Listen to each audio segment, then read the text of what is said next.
অনেক সময় এমন হয় যে আমাদের শুভ মানসিকতা, শুভ বিচারে, শুভ কর্মে মানুষ সন্দেহ করেন, প্রশ্ন করেন, প্রমাণ চান, শুদ্ধতার পরীক্ষা দিতে বলেন, আর তখন নিশ্চিত রূপে কষ্ট হয়। আমরা ভাবি এটাই হলো জীবন। এত শুভ ভাবনা ভেবেও, শুভ কর্ম করেও মানুষ আমাদেরই সন্দেহ করেন। দুঃখ অবশ্যই হয়, কিন্তু দুঃখী হবার কোনো প্রয়োজন নেই। কেন নেই? কারণ যদি কেউ আপনাকে সন্দেহ করে, করতে দিন। সংসারে কি হয় তা দেখুন। এই সংসারে সোনার শুদ্ধতাকেই পরখ করা হয়, কয়লার কটুতাকে নয়। আপনি হলেন স্বর্ণ, তাই আপনার শুদ্ধতা অবশ্যই পরখ করা হবে। সেটা তো হবেই হবে। আপনি নিজেকে দুঃখী করবেন না। আপনার কর্ম শুধু একটাই, স্বর্ণর মতো উজ্জ্বল থাকা। এই সংসার আপনার ভাবনা, চিন্তা, কর্ম এবং শুদ্ধতার প্রমাণ পেতেই থাকবে। তাই আসুন আর আমার সাথে ভালোবেসে বলুন, রাধা রাধা। অনেক সময় এমন হয় যখন মানুষ আমাদের সত্যকে অস্বীকার করতে থাকেন আর মানুষের মিথ্যে কথাগুলিকে গ্রহণ করেন, তাও আবার অত্যন্ত সহজে। তখন আমাদের খুব দুঃখ হয়, বড়ই ক্রোধ হয় মানুষের এই মানসিকতা নিয়ে। কিন্তু এটা জানা অত্যন্ত গুরুত্বপূর্ণ যে এমন কেন হয়। কারণটা কি আপনি? আপনারই কি কোনো দোষ রয়েছে? কখনোই নয়। কারণ হলো এটা যে এই যে সত্য, এই সত্যের মূল্য অত্যন্ত অধিক। এতটাই অধিক যে অনেক সময় অনেক ধনী ব্যক্তিও এর মূল্য মেটাতে পারেন না। সেখানেই যদি মিথ্যের কথা বলি, তাহলে এর মূল্য অত্যন্ত কম। অত্যন্ত সহজে এই মিথ্যে সবার মধ্যে বিক্রি হয়। সত্যি বলতে এটা ভাবা আপনার কর্ম নয় যে লোকে কেন আপনাকে বুঝতেই পারেন না, আপনার সত্য কেন বুঝতে পারেন না। আপনার কর্ম হলো আপনার সত্যের সাথে দাঁড়িয়ে থাকা, সেই সত্যের সাথে চলতে থাকা। কারণ সত্য তার কাছেই আসবে যে সত্যকে খুঁজে নিতে চায়। নয়তো বেশিরভাগ মানুষ মিথ্যেকে নিয়েই প্রসন্ন রয়েছেন। আপনি সত্যের সাথে কর্মের পথে অগ্রসর হতে থাকুন। সত্য বেশি দিন লুকোনো থাকে না। সংসারের সম্মুখে এটা অবশ্যই একদিন আসবে, কিন্তু তখনও সেটা মানুষের ওপর সে বিশ্বাস করবে কি করবে না। আপনি কর্ম করতে থাকুন আর আমার সাথে ভালোবেসে বলুন, রাধা রাধা। জীবনে যখনই আমরা এমন কোনো পথে চলতে চাই যা মূলত কাঁটায় ভরা, ছোট পাথর থাকে যা বিঁধে যেতে পারে, তখন আমরা কি করি? আমরা পাদুকা ব্যবহার করি, আর তারপরে আমরা খুব সরলভাবে সেই পথে অগ্রসর হতে পারি। কিন্তু যদি পাদুকা আর পায়ের মাঝে কোনো ছোট পাথরও এসে ফেসে যায়, তখন কিন্তু আমরা খুব কোমল পথও পার করতে পারবো না। কিছু বুঝলেন আপনারা? এর সারমর্ম হলো এটাই যে আমরা বাইরের যুদ্ধ জয় করতে পারি, সেখানে সফল হতে পারি, কিন্তু তার থেকেও অনেক বেশি গুরুত্বপূর্ণ আর অনেক বেশি কঠিন অন্তরের যুদ্ধ হয়। অন্তরের সমস্যাগুলি হয় লোভ, মোহ, ক্রোধ, লালসা, ভয়। যদি এইগুলি আপনার মধ্যে থাকে, তাহলে আপনি সংসারের যে কোনো স্তরে পৌঁছতে পারেন, অনেক বড় বড় যুদ্ধ জয় করতে পারেন, কিন্তু আপনি সন্তুষ্টি পাবেন না। তাই সর্বপ্রথম নিজেকে শুধরে নিন, তারপরে এই সংসারকে জয় করুন। তবে তার আগে আমার সাথে ভালোবেসে বলুন, রাধা রাধা। কখনো কখনো আমরা কোনো কাজ আরম্ভ করার বিষয়ে ভাবি, তারপর আরো ভাবি, তারপর আরো ভাবি, আর ভাবতেই থাকি। দেখুন, এটা কোনো অন্যায় নয় যে আমরা কোনো কাজ আরম্ভ করার পূর্বে তার বিষয়ে ভাবনা চিন্তা করছি, সেটা বোঝার চেষ্টা করছি, ঠিক আছে। কিন্তু সম্পূর্ণ সময় এই চিন্তায় ব্যর্থ করা উচিত নয়। যদি আপনি বেশি সময় লাগিয়ে ফেলেন, তাহলে সময় আপনার ওপর অবশ্যই রুষ্ট হবে। আর কেনই বা হবে না? আপনি সময় নষ্ট করছেন। আর সেটা উচিত নয়। দেখুন, নিশ্চিতভাবে ভাবনা চিন্তা করুন, বিবেচনা করুন, পূর্ণরূপে করুন, কিন্তু এটাও মনে রাখবেন যে উচিত সময়ের মধ্যে আপনাকে কর্ম আরম্ভ করতেই হবে। যদি ভাবতেই থাকেন তাহলে কর্ম আরম্ভ করতে পারবেন না। আর এই সময় অত্যন্ত বলশালী। যদি একে সম্মান করেন তাহলে তা আপনার সাথে থাকবে, আর যদি না করেন তাহলে থাকবে না। আসুন সময়কে সম্মান করুন আর আমার সাথে ভালোবেসে বলুন, রাধা রাধা। আপনি কখনো ভেবে দেখেছেন কি সেই জিনিস যা আপনাকে সামনে এগোতে বাধা দিচ্ছে? ধরুন আপনি কোনো পথ দিয়ে যাচ্ছেন, পা মুচকে গেলে তা আপনাকে সামনে এগোতে বাধা দেয়। সেইভাবেই জীবনে ক্ষুদ্র চিন্তা আপনাকে সামনে এগোতে বাধা দেয়। দেখুন, যদি কোনো চাক থাকে যার মধ্যে ফাটল রয়েছে, তা আপনাকে ভালো মাটির পাত্র বানাতে দেবে না। ঠিক সেইভাবেই কাউকে ঈর্ষা করলে তা আপনাকে মহান হতে দেবে না। আমি উচ্চস্তরীয় আরও নিচুতে রয়েছে, এই ভাবনা কখনোই আপনাকে উচ্চ স্তরে পৌঁছতে দেবে না। মন থেকে সকল বিকার, ঈর্ষা, মোহ, লোভ, লালসা এই সব ত্যাগ করুন। চিন্তা ভাবনাকে বড় করে তুলুন, ধন্যাত্মক বোধ জাগিয়ে তুলুন, আর সম্পূর্ণ সমর্পিত হয়ে কর্ম করুন। মহানুভবতা আর সাফল্য এই দুই আপনার পদানত হয়ে থাকবে। তাহলে আসুন আর আমার সাথে ভালোবেসে বলুন, রাধা রাধা। খুব বড় একটা প্রশ্ন করতে চলেছি, এই সংসারের সব থেকে বেশি সুখী কে? এবার কেউ বলবে সেই ব্যক্তি যিনি সব থেকে বেশি ধনী, যার কাছে সব থেকে বেশি ধন আছে, আভূষণ আছে, স্বর্ণ আছে। কেউ বলবেন কোনো রাজ্যের রাজা, কারণ তিনি শাসন করতে পারেন, তার আদেশ ছাড়া কোনো কাজ সম্ভব নয়, ইত্যাদি ইত্যাদি। এর উত্তর যদি আমি দিই তাহলে এটুকুই বলবো, সংসারের সব থেকে সুখী ব্যক্তি হলেন তিনি যিনি সন্তুষ্ট। তার কাছে সন্তোষরূপী ধন আছে যা তাকে সুখী রাখে। এবার এই সন্তুষ্টি সেটা কিভাবে আসে জীবনে? এটা আসে ধৈর্যের কারণে। ধৈর্যের এই অনুভূতি অত্যন্ত শক্তিশালী। এই ধৈর্যই কিন্তু আমাদের ধরিত্রীকে ধরিত্রী মাতা করে তোলে, কারণ ধরিত্রী মাতা ধারণ করেন, সহ্য করেন, ধৈর্য ধরেন এবং নিজের কর্ম করতে থাকেন। সেটা ধৈর্যই ছিল মাতা সীতার মধ্যে, যা রাবণের অন্ত করে দিল। এই ধৈর্যের কারণেই নারায়ণ কুর্ম অবতার ধারণ করেছিলেন, বড় একটা পর্বতকে পৃষ্ঠে ধারণ করেছিলেন এবং সমুদ্র মন্থনকে সম্ভব করেছিলেন। সেই জন্য সর্বপ্রথম মনের মধ্যে ধৈর্যকে নিয়ে আসুন।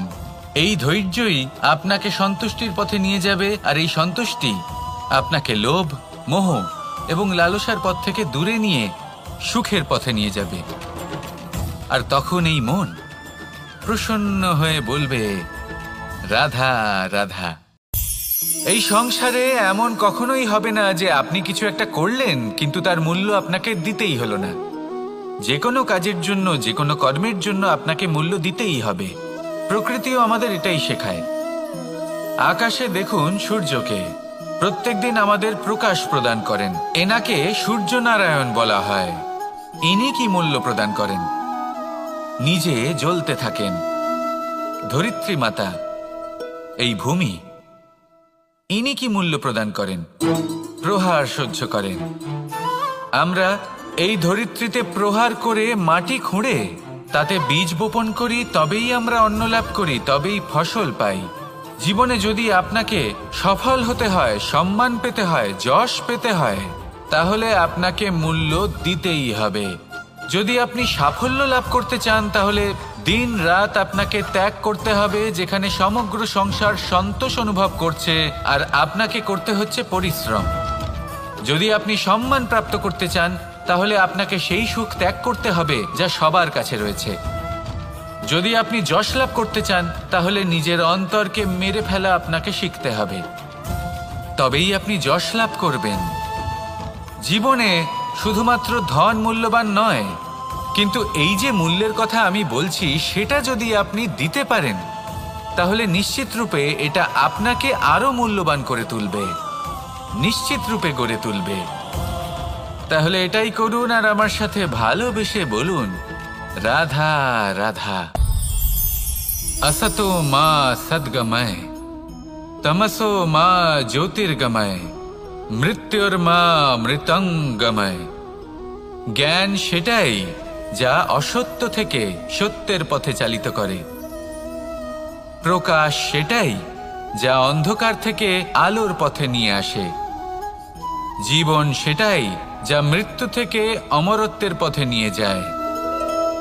এবার এই তিনটে, জ্ঞান, জীবন এবং প্রকাশ, একই রকম। শূন্য থেকে এর উৎপত্তি হয় এবং আস্তে আস্তে আপনার জীবনে বিস্তার লাভ করে। এবার আমরা এটাই ভাবি যে কেমন করে এই তিনটিকে আগলে রাখা যায়। এর উত্তর হলো, এদের আগলে রাখার প্রয়োজনই নেই, ভাগ করে দিতে হবে। কোনো বৃক্ষকেই দেখে নিন, একটি বৃক্ষ অনেক বছর ধরে বেঁচে থাকে। কেন? কারণ সে ভাগ করে দিতে জানে। সে নিজের বীজ ছড়িয়ে দেয়, এই ধরিত্রীতে দেয়, সেই বীজ যা অঙ্কুরিত হয়ে এক নতুন বৃক্ষকে জন্ম দেয়। শুধু ছড়িয়ে দিয়ে একটি বৃক্ষ জীবন দান করতে পারে। যদি কোনো ব্যক্তি জ্ঞান ছড়াতে শিখে যান, যদি প্রকাশ, আলোর কিরণ ছড়িয়ে দিতে শিখে যায়, কোনো ব্যক্তি তার জীবনের সুখ ছড়িয়ে দিতে শিখে যান, তাহলে তিনি মৃত্যুর পরও মৃত হন না। এই ভাগ করে দেওয়ার সুখটাই কিছুটা আলাদা। এই সুখ অনুভব করুন আর আমার সাথে ভালোবেসে বলুন, রাধা রাধা। এই সংসারের সব থেকে বড় যুদ্ধ কোনটা? দেব-অসুরের যুদ্ধ যা অনেক বছর ধরে চলেছিল, নাকি রাম রাবণের যুদ্ধ, নাকি মহাভারত? না, সংসারের সব থেকে বড় যুদ্ধ হলো সেইটা যা নিজের সাথে লড়া হয়, নিজের মনের সাথে লড়া হয়, নিজের অন্তরের সাথে লড়া হয়।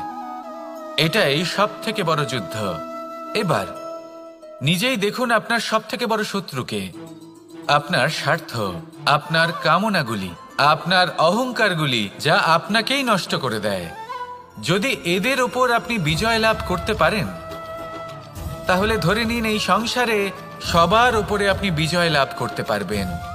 এই সংসারে কেউ আপনাকে পরাজিত করতে পারবে না। কিন্তু তার জন্য প্রয়োজন অনুভূতির। অনুভূতি ভালোবাসার, অনুভূতি অনুপ্রেরণার। যে ব্যক্তি ভালোবাসতে পারেন এবং প্রেরণা দিতে পারেন, তিনি চিরকাল জয় লাভ করতে পারেন। নিজের কাছে ভালোবাসার এক অস্ত্র রাখুন আর প্রেরণার এক ঢাল। জীবনে কেউ আপনাকে পরাজিত করতে পারবে না। আসুন আর আমার সাথে ভালোবেসে বলুন, রাধা রাধা। মানুষ চিরকাল বড় মানুষ হয়ে উঠতে চায়, সবসময় সেই নিয়ে কল্পনা করে। কিন্তু প্রশ্ন হলো এটাই যে মানুষ বড় কখন হতে পারে? যখন সে ধনী হয়ে ওঠে, নাকি যখন তার কাছে সম্মান থাকে, নাকি যখন রূপবান হয় বা অধিক শক্তিশালী হয়? মানুষ বড় মানুষ তখনই হতে পারে যখন বিপদের সময় সে অন্য কোনো মানুষের পাশে এসে দাঁড়ায়। তাই সর্বপ্রথম এটা শিখুন। হয়তো এই জন্যই হনুমান শ্রীরামের কাছে এতটা বড়, আর হয়তো এই জন্যই বলরাম দাদা আমার কাছে এত বড়। যদি আপনিও জীবনে বড় হয়ে উঠতে চান, তাহলে কারোর সাথে তার দুঃখের সময়, তার সংকটের সময় তাকে সঙ্গ দিন আর পাশে এসে দাঁড়ান। এই মন প্রসন্ন হয়ে বলবে, রাধা রাধা। জীবনে সবথেকে বেশি গুরুত্বপূর্ণ বস্তু কি? বাড়ি, বাহন, সোনা, ধন। যদি আমি সত্যি বলি, তাহলে জীবনে সবথেকে বেশি গুরুত্বপূর্ণ বস্তু কোনো বস্তুই নয়। যদি কিছু গুরুত্বপূর্ণ থাকে, তাহলে তা হলো অনুভূতি, করুণা, মিত্রতা, মাতৃত্ব, বাৎসল্য, আর সবথেকে বেশি গুরুত্বপূর্ণ ভালোবাসা। নিজেদের এই জীবনে যদি আপনি শুধুমাত্র বস্তুর খেলাতে মেতে থাকেন, তাহলে জীবনে আনন্দ কখনোই থাকবে না।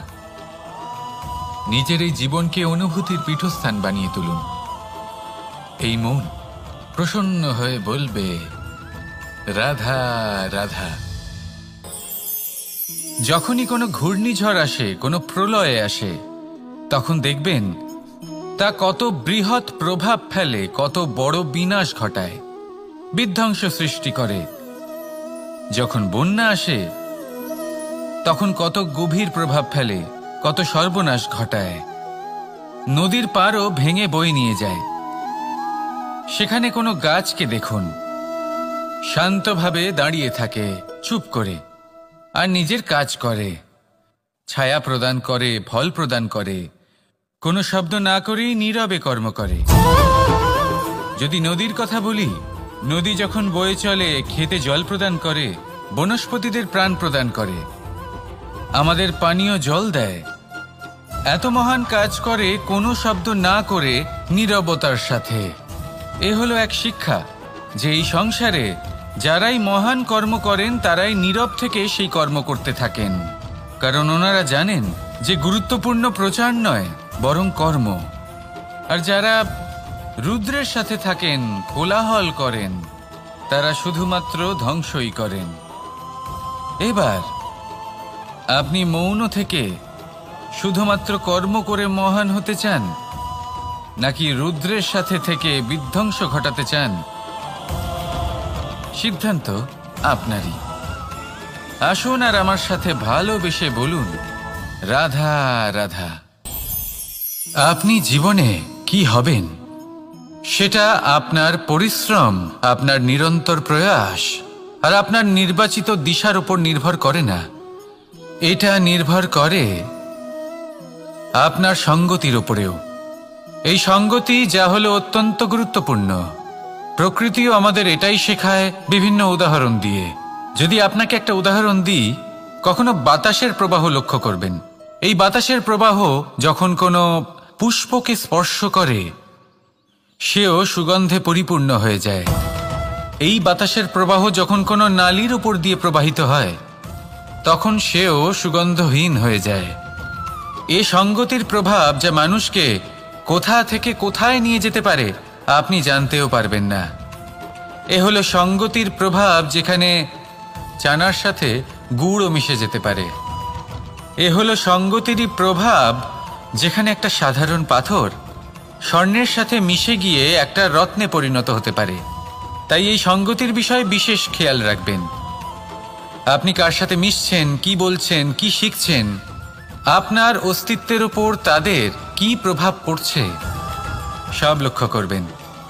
আর আমার সাথে ভালোবেসে বলবেন, রাধা রাধা। যখন আমরা জীবনে কোনো লক্ষ্যের দিকে অগ্রসর হই, তখন অনেক সংখ্যক লোক আমাদের পরামর্শ দেন যে আপনি এটা করুন, আপনার সেটা করা উচিত, আপনার ওই আদর্শ ব্যক্তিরই মতো ওই পথেই চলা উচিত। আমাদের ভালো লাগে, আমরা তা অনুসরণ করতে থাকি, কারণ সেই পথে 1 বা 10 জন মানুষ চলে নিজের লক্ষ্য প্রাপ্ত করে ফেলেছেন। এবার সেই লোকেরা সেই পথে চলে নিজের লক্ষ্য প্রাপ্ত করেছেন, তার মানে কি এটাই যে আমাদেরও লক্ষ্য প্রাপ্তি হয়ে যাবে? কোনো মানে নেই। আমি আপনার কাছে একটা সহজ প্রশ্ন রাখছি, সেই আদর্শ ব্যক্তি কি আপনি? আপনি নন। সেই ব্যক্তি হলেন অন্য কেউ, যার নিজস্ব ভাবনা রয়েছে, নিজের বিচারধারা আছে, নিজের কর্ম আছে, নিজের অভিজ্ঞতা আছে, নিজের গুণ, নিজের অপগুণ আছে, তাদের নিজেদের একটা যাত্রা আছে, নিজের লক্ষ্য আছে। তিনি আপনি নন। যদি কথা বলি আপনার বিষয়ে, আপনার বিষয়ে সব থেকে বেশি কে জানে? আপনার যাত্রা, আপনার লক্ষ্যের বিষয়, আপনার ভাবনা চিন্তা, আপনার বিচারধারা, আপনার কর্মের বিষয়, আপনার কামনার বিষয়, আপনার অভিজ্ঞতার বিষয়, এই সব বিষয়ে সব থেকে বেশি যদি কেউ জানে, তিনি হলেন স্বয়ং আপনি।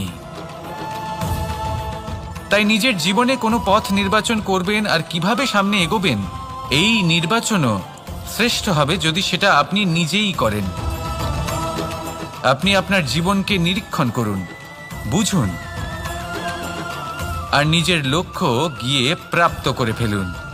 সমাজের সামনে এমন একটা উদাহরণ আপনি প্রস্তুত করুন যাতে ভিড় আপনার পথে চলতে তৎপর হয়ে ওঠে। আসুন আর আমার সাথে ভালোবেসে বলুন, রাধা রাধা। সংকট, সমস্যা, বিপদ এগুলো তো সকলের জীবনেই আসে।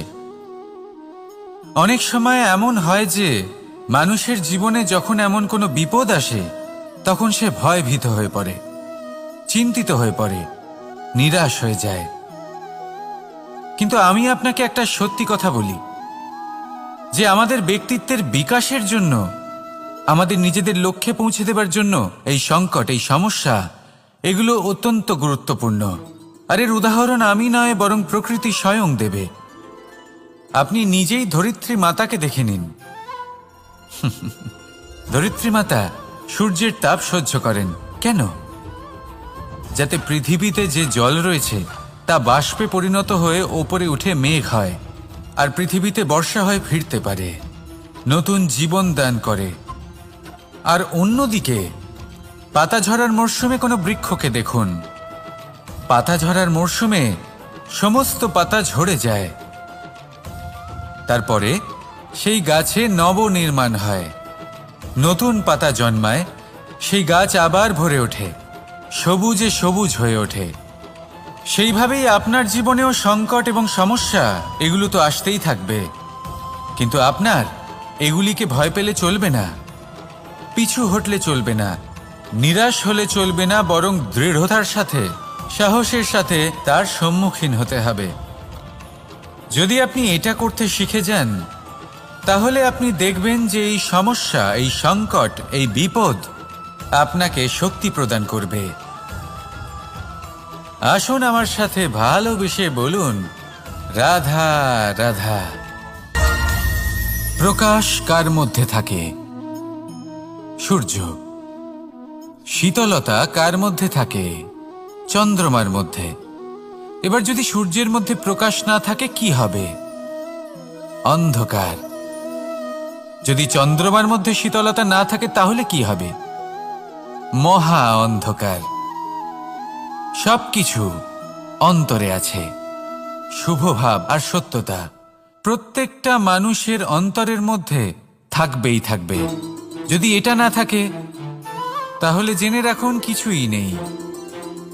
যেমন একটা প্রদীপ যা জ্বলছে, যা প্রকাশ দিচ্ছে, অন্ধকারে আমাদের পথ প্রদর্শন করছে। কেন জ্বলে? কারণ ওর মধ্যে একটা সলতে আছে যা জ্বলছে। সলতে কেন জ্বলে? কারণ তার ভিতর ঘি আছে যা ওই সলতেকে জ্বলতে সাহায্য করে। সবকিছুই আমাদের মনের ভিতরেই রয়েছে, ভালো ভাব এবং সততাও। এই নিয়েই কর্ম করতে থাকুন আর জীবনের সামনে এগোতে থাকুন। সমস্ত জীবন আলোকিত হয়ে উঠবে। আসুন আর আমার সাথে ভালোবেসে বলুন, রাধা রাধা।